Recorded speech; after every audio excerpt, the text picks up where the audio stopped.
ভীষণভাবে আমরা আগে থেকেই এই বিষয়টা জানি বলে চিন্তিত, এবং বিধায়ক সাহেব এই বিষয় নিয়ে আগেই পূর্বেই কথা হয়েছে। উনি চেষ্টা করছেন খুব শিগগিরই যাতে আপনাদের হাতে আপনাদের প্রাপ্য বেতন তুলে দিতে পারেন। যদিও বা উনি তার কথার মধ্যে দিয়ে বলেছেন উনি পৌরসভা যেহেতু আমরা পরিচালনা করি না, তাও বলছি যে ওনার এতটাই সদিচ্ছা যে আপনারা খুব শিগগিরই এই বিষয়ে সমাধান করতে পারবে, এটা বিধায়কেরও বিশ্বাস রয়েছে এবং আপনাদের প্রতি সেই বিশ্বাস জ্ঞাপনও করেছে। তা আগামী দিনে আপনারা যে যে কাজ রয়েছে এটাই চাইছি, আপনারা যেহেতু একটা কাজের সঙ্গে এতগুলো মানুষ যুক্ত রয়েছেন, বিধায়ক সাহেব বলেছেন আপনারা ছাড়া আমরা কিন্তু একেবারে অচল, সারা শান্তিপুর অচল। তা সেক্ষেত্রে যদি মনে হয় যে এটা আমরা করছি, এটা মানবিক দিক থেকে আমরা ওইভাবে চাপিয়ে না দিয়েও আপনাদের কাছে অনুরোধ রাখছি যে আপনারা চেষ্টা করুন আপনাদের নিজেদের কাজে ফিরে যেতে। যেহেতু আমরা দায়িত্ব নিচ্ছি, সেই জন্য আপনারা আপনাদের কাজে ফিরুন। আমরা অতি সত্বর এর জন্য যতটুকু ব্যবস্থা করার আমরা করব, এটুকু আপনাদেরকে আমরা।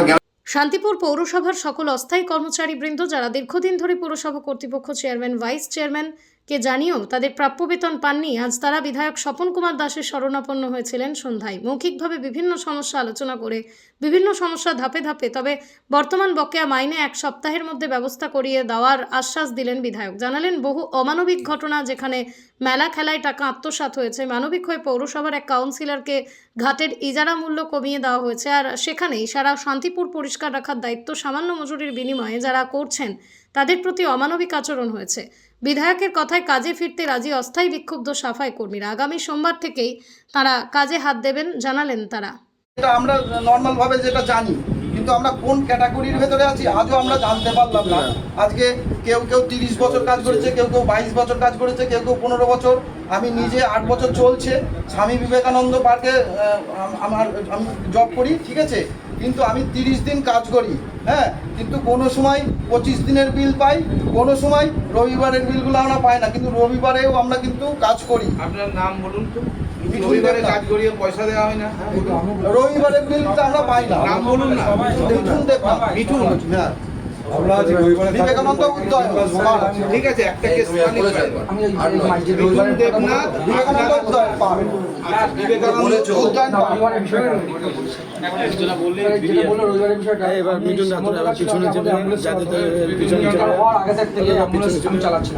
আমাকে গত 4 মাস আমি অ্যাম্বুলেন্স চালিয়েছি। 4 মাসে আমি রবিবারে ডিউটি করে 24 ঘন্টা করে ডিউটি করতাম।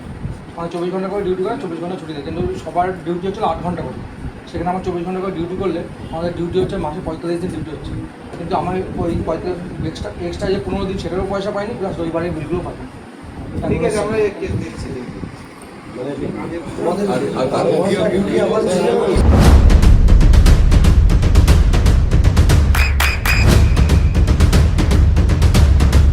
বৃষ্টিতেই স্বস্তি। বৃষ্টি অ্যাকোয়া বিশুদ্ধ পানীয় জল। অচল অবস্থাটা ওরা সৃষ্টি করছে গভর্নমেন্টের এগেনস্টে গিয়ে, এবং তারা প্রচার করছে এই নতুন গভর্নমেন্ট এসে তাদের কোনো সহযোগিতা করছে না। এই জিনিসটা প্রতিষ্ঠা করার জন্যই অনেক ক্ষেত্রে এটা করে যাচ্ছে।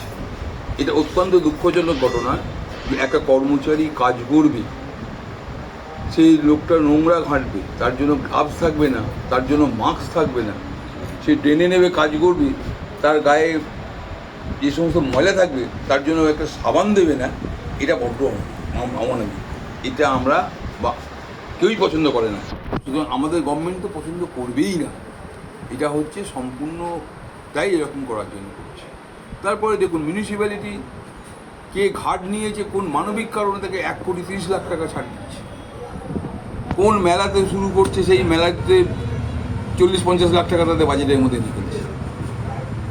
সেই সবগুলো করতে চলেছে, অথচ তার এই যে কর্মচারীগুলো রয়েছে, যে সমস্ত কর্মচারীদের প্রতিটা দিন সমগ্র মিউনিসিপ্যালিটি সাজিয়ে দেয়, পরিষ্কার করে দেয়, সমস্ত বিষয়গুলো তারা দেখাশোনা করে, অথচ তাদের জন্য কত অমানবিক দৃষ্টি। আপনারা তো এখানে ছিলেন কেউ তারা এগুলো শুনতে পেরেছেন, সুতরাং এটা দেখেছেন যে এই হ্যাবিটটা ত্যাগ করাতে হবে। আর সবথেকে বড় কথা কি, এরা যতদিন এই নোংরামিগুলো করছে এটা অত্যাধিক খারাপ। প্রতিটা কর্মচারী এখানে ছিলেন, তারা যা বললেন মেনে নিতে পারছি না। চেয়ারম্যান হোক কিংবা ভাইস চেয়ারম্যান, যখনই এই বিষয়ে দেখুন উন্নয়ন বন্ধ করে দিয়েছে, এটা যেমন সহজে তারা বলছেন। তো একটা দৃষ্টান্ত দিক, গভর্নমেন্ট আগে যেটা দিত এই গভর্নমেন্ট সেটা দিচ্ছে না। শুধু মুখে বললে তো হবে না, মুখে বলছি এই কারণে তারা এই মানুষগুলোর সাথে খারাপ আচরণ করছে, আমাদের এই নতুন গভর্নমেন্টটাকে সহ্য করতে পারছে না। যদি তারা সহ্য করতে পারতো তাহলে নির্দিষ্ট পেপার দেবে তো, যে এই পেপারের বলে টাকা আটকে দিয়েছে, এই পেপারের বলে টাকা আটকে দিয়েছে। এদের চিরকালের হ্যাবিট একটা, সেই হ্যাবিটটা হচ্ছে সবসময়ের জন্য এরা সেন্ট্রালের দোষ দিয়ে এসছে রাজ্যে থাকাতে। এখন রাজ্যে চলে গেছে, যে সমস্ত লোকাল জায়গায় যে মিউনিসিপ্যালিটি এবং পঞ্চায়েতগুলো রয়েছে তাদের একই হ্যাবিট রয়ে গেছে। তারা এখন বলতে শুরু করেছে যে লোকাল গভর্নমেন্ট আমাদের দেয় না। একটা পেপার দেখান যে পেপারের বলে আমরা টাকা আটকেছি বা ওরা চেয়েছে টাকা দিতে পারিনি।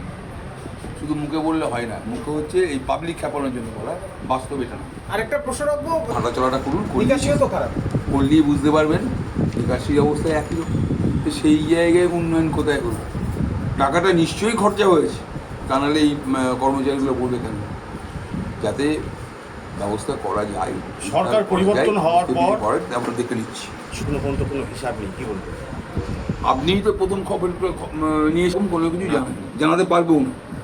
যে অবস্থা করে ফেলেছে জানাতে পারবে না।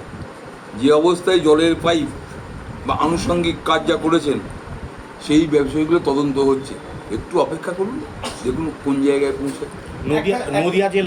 নদিয়া জেলাতে আজকে দেখা যাচ্ছে যে হয় সব থেকে বড় কথা হচ্ছে যে হারে এরা চুরি করেছে, ফান্ড তজরিপ করেছে, তারপরে এরা কর্মচারীদের সাথে কী আচরণ করতে পারে দেখতেই তো পাচ্ছেন আপনারা। আমাদের দলীয় তরফ থেকে এর জন্য ব্যবস্থা নেওয়া হচ্ছে। আপনি জেনে রাখুন, আগামী দিনে এর ফলটা পেয়ে যাবেন। শান্তিপুর শহর সভাপতি বৃন্দাবন প্রামাণিক ক্যামেরা বলেছেন যে আমরা যারা 22 জন কাউন্সিলর আছি।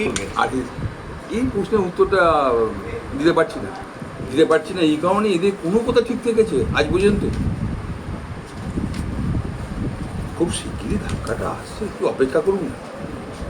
এতদিন তো অপেক্ষা করলেন। যখন আপনারা বিরোধীতে ছিলেন তখন সেক্ষেত্রে কি দেখা যেতে পারে যে এই মেলা খেলাতেই কিন্তু এই সাধারণ যারা কর্মচারী তাদের টাকাগুলো তছরূপ করা হয়েছে কিংবা দুর্নীতি হয়েছে ব্যাপক আকারে? দেখুন, প্রায় পৌরসভারই একটা ইনকাম আছে। এই পৌরসভা ইনকাম করে, এদের রিসোর্স কোথায়? এদের ট্যাক্স কালেকশনটাও ঠিক করে না, আনুষঙ্গিক কালেকশনটাও ঠিক করে না, এদের কোনো রিসোর্স নেই। তো সুতরাং তাহলে বুঝতেই পারছেন যে সমস্ত ফান্ডগুলো তাদের হাত পড়েছে, যার ফলে এদের এই সমস্ত অসুবিধাগুলো দেখতে পাচ্ছেন। শুধু হাত পড়েনি, একদম পুরো ডাকাতি হয়ে গেছে। সেক্ষেত্রে তার জন্য তো তদন্ত সব দরকার। হ্যাঁ, ইন্টারনাল অডিট চলছে, অবশ্যই এর মধ্যে ভুলভ্রান্তিগুলো পেয়ে যাচ্ছি এবং সেটা খুব শীঘ্রই দেখবেন এফআইআরটা হয়ে যাবে। আরেকটা প্রশ্ন স্যার, দেখা গেছে গভর্নমেন্ট ভাউচার দেওয়া হয়নি বলেও কিন্তু একটা অভিযোগ কিন্তু উঠে এসছে। এটা শুনছি, এখন আমি এই বিষয়টাই সঠিক প্রপার এভিডেন্সটা পাই, প্রপার এভিডেন্সটা পেলে তাদেরকে আমি আমার তরফ থেকে এবং আমার দলের তরফ থেকে অভিনন্দন জানাই। আপনারা যে সমস্ত দাবি দাওয়া নিয়ে এসছেন আমার কাছে কষ্টদায়ক এই কারণে আজকে সমগ্র শান্তিপুরের যেদিকে তাকায় আপনাদের ছাপ রয়েছে। আজকে শান্তিপুর শহরকে যদি সুস্থ শহর বানান, পরিচ্ছন্ন শহর তৈরি করেন, সেটা আপনাদের জন্যই এই অবস্থা। আপনারাই শান্তিপুর শহরটাকে সুস্থ শহর বানিয়েছেন সব সময়, প্রতিদিন, প্রতিটা উৎসবে, প্রতিটা সময়, যেটা আমি গর্ব করি। সেই জায়গায় আপনাদের পাশে আমরা আছি, আমরা থাকব। এই নিয়ে আপনারা কোনো সময় ভাববেন না যে আমরা দূরে আছি। যখনই আমি এই বিষয়টা জানতে পারছি, আমাদের দলের প্রতিটা কর্মী যারা রয়েছে বিভিন্ন কর্নারে, সকালবেলায় স্টেডিয়ামের ওখানে কী ঘটনা ঘটছে বা অন্য কোনো জায়গায় কী ঘটনা ঘটছে, সেই সব খবরগুলো প্রতিনিয়ত আমরা পাচ্ছি। বিকেলবেলায় কোথায় কী হচ্ছে না হচ্ছে এই খবরগুলো আমরা পাচ্ছি। আপনাদেরকে আমি বলতে পারি আমি এর মধ্যে যে কাজগুলো করছি, এই ব্যাপারে আমাদের সংশ্লিষ্ট দপ্তর যেটা রয়েছে আমি সেই দপ্তরের সাথে কথা বলছি।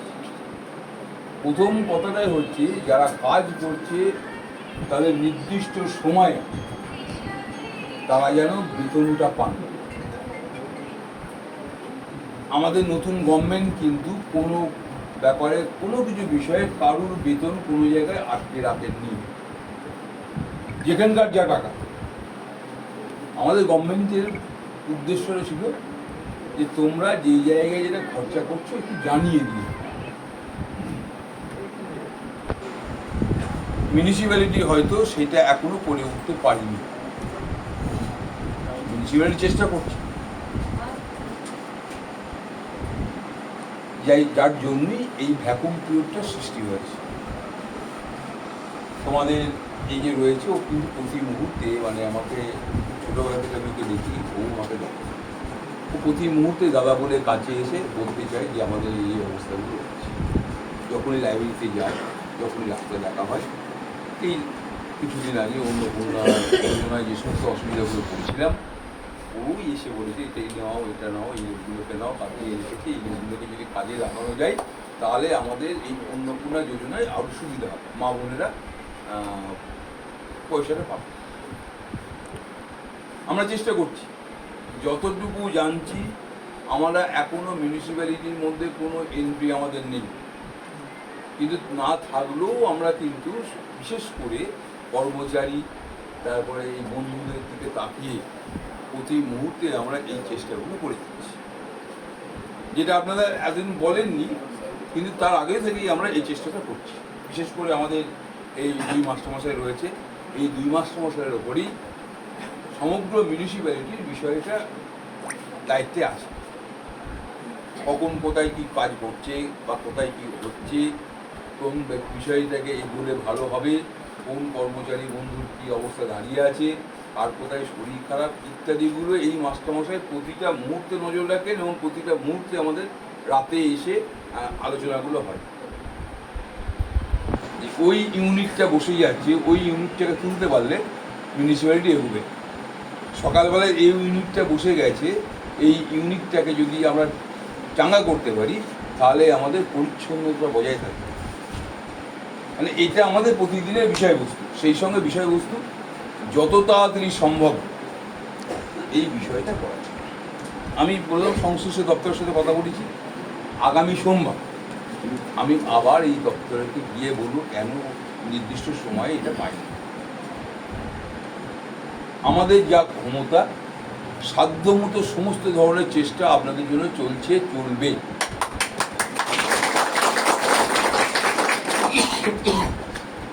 আপনারা যে অভাবগুলো বলেছেন, অসুবিধাগুলো বলেছেন, দেখুন এটা দীর্ঘদিনের প্রবলেম। আমরা যা সময় পেয়েছি মাত্র 2 মাসও হয়নি, তবে প্রতিটা বিষয় আমরা মনে রেখেছি, প্রতিটা বিষয় মাস্টারমশাই লিখে রেখেছেন, যাতে করে আপনাদের মজুরি বাড়ে, যাতে করে আপনাদের স্বাভাবিক কাজকর্মের মধ্যে ফিরতে পারেন। স্বাভাবিক কাজকর্মের মধ্যে যে যেমন অন্যরা কাজ করে তাদের একটা নির্দিষ্ট দিন ছুটি থাকে, সেই ব্যবস্থাটা, ছুটির দিনে যাতে বেতন পায়, মজুরি পায়, সেই ব্যবস্থাটা। তারপরে একটা সমাজকর্মী কাজ করতে গেলে সকালবেলা তার যে অবস্থা হয়, যে গ্লাভস, জুতো বা মাস্ক, এইসব বিষয়গুলো নিয়েও আলোচনা হচ্ছে, যাতে সেই কর্মীটা সকালবেলায় যে অবস্থায় কাজে বেরোচ্ছেন কাজ থেকে ফিরে এসে যেন ঠিক ওই রকম সুস্থ সবল থাকে। আরও কিছু কিছু প্রবলেম বললেন যে এটা খুব অমানবিক, তবুও আমরা চেষ্টা করছি, করবো।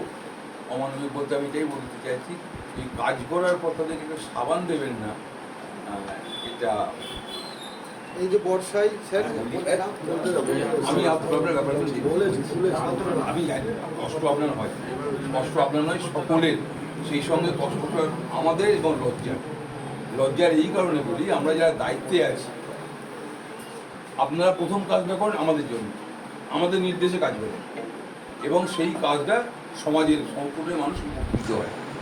তাহলে সুতরাং প্রথম কাজটা যখন আপনি আমার জন্য করছেন, আমার নির্দেশে করছেন, তেমন আমার দায়িত্বের মধ্যে পড়ে আপনাদের সংশ্লিষ্ট বিষয়গুলো, সাবান বা মানে যেটা ন্যূনতম প্রয়োজন সেই জিনিসগুলো দেখুন। আপনি এই কথাগুলো বলেছেন, আমরা এই বিষয়গুলো নিয়ে এগোচ্ছি এবং এই বিষয়গুলো যাতে পান সেই ব্যবস্থা হবে। মেডিকেল সংক্রান্ত বিষয়, এই বিষয়টা আরও গুরুত্বপূর্ণ বিষয়। আর উনি একজন বললেন যে সকালবেলা দেখছি যে কাঁচা গলা এগুলো দিয়ে তিনি কাজ করতে বেরিয়েছেন, এটা খুব মর্মান্তিক। যাতে এই বিষয়গুলো ঠিকঠাক করা যায়, সমস্ত বিষয়ে যাতে সমাধান করা যায়, আমাদের তরফ থেকে আমরা সেই চেষ্টা করি। আপনাদেরকে যে যা বোঝাচ্ছে সেটা হচ্ছে আমার দল এতটা অমানবিক নয় যে আপনাদের কাজ করে বেতন আটকে দেবে। কারণ এখন আপনারা আমাদের, এখন আর আপনারা অন্যদের নয়, এই গভর্নমেন্টের আন্ডারে আপনাদেরকে কাজ করতে হবে। সুতরাং সমস্ত কর্মচারী যারা আছে আমাদের, যারা সিরিয়াস কাজ করেছে, কী কাজ করেছে, আমার দল সেটা দেখবে না। আমার দল দেখুন এই কমিটিতে সকলকে কিন্তু সমস্ত যার যা সম্মান, সেই সম্মানটা বেতন সংক্রান্ত যেটা রয়েছে, আমি আবার বলছি এই সমস্যা থাকবে না এবং খুব শীঘ্রই এই সমস্যার সমাধান হয়ে যাবে। আমি আগামী সোমবার যখন যাচ্ছি সংশ্লিষ্ট দপ্তরের সাথে আরও এই বিষয়টাই কথাবার্তা বলব। আমাদের যা সাধ্যের বাইরে গিয়েও আপনাদের জন্য সহযোগিতার হাত বাড়িয়ে যেমন দিয়েছি, আগামী দিনেও ঠিক এই বাড়ানো হাতটাই থাকবে। আমাদের প্রতি কোনো সময়ের জন্য ভাববেন না যে আপনাদের প্রতি কোনোরকম কোনো খারাপ আচরণ বা অন্য কোনোরকম কোনো কিছু করছি। কোনো বিক্ষিপ্ত কোনো ঘটনা যদি ঘটে থাকে আমাদের মধ্যে থেকে, আমি সেই জায়গায় ক্ষমা পাচ্ছি। যদি আমার কোনো রকম কোনো দলের বা কোনো রকম কোনো বিক্ষিপ্ত ঘটনা, যদি কোনো বাজে কথা বা কোনো কিছু ঘটে থাকে, আমি তার জন্য খুব দুঃখিত এবং সেই সঙ্গে আপনাদের কাছে ক্ষমা প্রার্থীও বলতে পারি। কারণ আমার দল আপনাদেরকে সহযোগিতা করবে।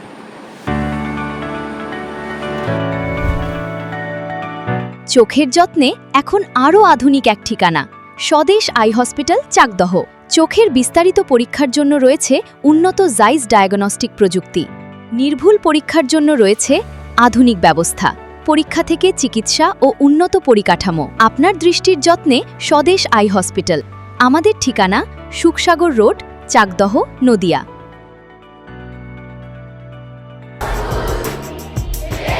আপনার সন্তানের উজ্জ্বল ভবিষ্যতের সঠিক দিশা JRS public school. JRS public school, যেখানে শিক্ষা এবং আনন্দ একসাথে। JRS public school has an excellent team of teachers for the holistic development of your child. আপনার সন্তানের উজ্জ্বল ভবিষ্যতের একমাত্র ঠিকানা জেআরএস পাবলিক স্কুল। আপনি কোথায় ইনভেস্ট করবেন, কেন করবেন, বুঝতে পারছেন না তো? সঠিক গাইডলাইন পেতে আজই আসুন নদিয়ার চাকদাতে নিবেদিতা প্রাইভেট লিমিটেডে। Nivedita private limited, marketing and distribution service. Balcony বা সিঁড়ির রেলিং, মডিউলার কিচেন বা ড্রয়িং রুম, এক কথায় আপনার স্বপ্নের বাড়িকে করে তুলুন আরো সুন্দর। Chakdah ply centre, gorgeous look বা কোয়ালিটি সবে 3 number 1 Chakdah ply centre. Chakdah ply centre, KBM, Chakdah, Nadia. হোমওয়ার্কটা করেছো? হ্যাঁ স্যার। এ বাবা, ভুল করেছো কেন? চোখে কেমন ঝাপসা দেখছি, লিখতে আর পড়তে খুব সমস্যা হচ্ছে। চাকদার মডার্ন অপটিক্স থেকে ভালো চোখের ডাক্তার দেখিয়ে নাও। প্রতিদিন প্রকৃত চোখের ডাক্তার ও দৃষ্টি বিশেষজ্ঞ মডার্ন অপটিক্স, চাকদহে। চাকদা অ্যালুমিনিয়াম সেন্টার, প্লাই, কাঁচ, laminates, kitchen fittings, door lock, window ও অ্যালুমিনিয়ামের খুচরো ও পাইকারি বিক্রেতা। Chakdah aluminium centre, Purbalalpur 50 number রেলগেটের পাশে, চাকদা, নদিয়া। নদিয়া জেলার সবথেকে বড় বিল্ডার্স চাকদার মা মনসা বিল্ডার্স, রড ও সিমেন্টের পাইকারি ও খুচরো বিক্রেতা।